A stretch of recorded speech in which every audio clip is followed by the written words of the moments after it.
จัดไปบ่เนี่ยเกี่ยวเขาเมื่อยมากเลยขางัวกิน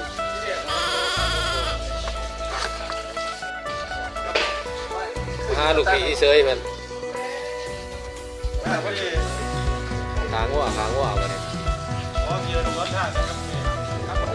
ตกโค้งนะเรื่องเงินตกโค้งนี่รับผมได้เป็นของไหนกัน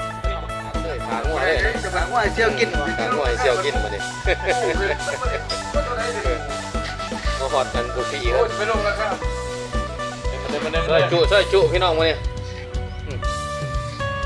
พยาโรงงานนั่นนะพี่ไงเพื่อนเป็นขางัวสู้กินมาเนี่ยเอาตอนไหนนี่ผ่านไม่นะผ่านจะง่ายสุดขาช่วยจุมาเนี่ยแซ่บพี่น้องมาเด้อโอ้ยนายรับมันพาสู่ประเทศไทยวันนี้โอ้ฮักเลยนะรับพาสู่ประเทศไทยวันนี้ออกดูออกค้าก็เป็นนั่นนะมองคอยมืออาชีพก็ทั้งหนักพี่น้องคักตัวเลย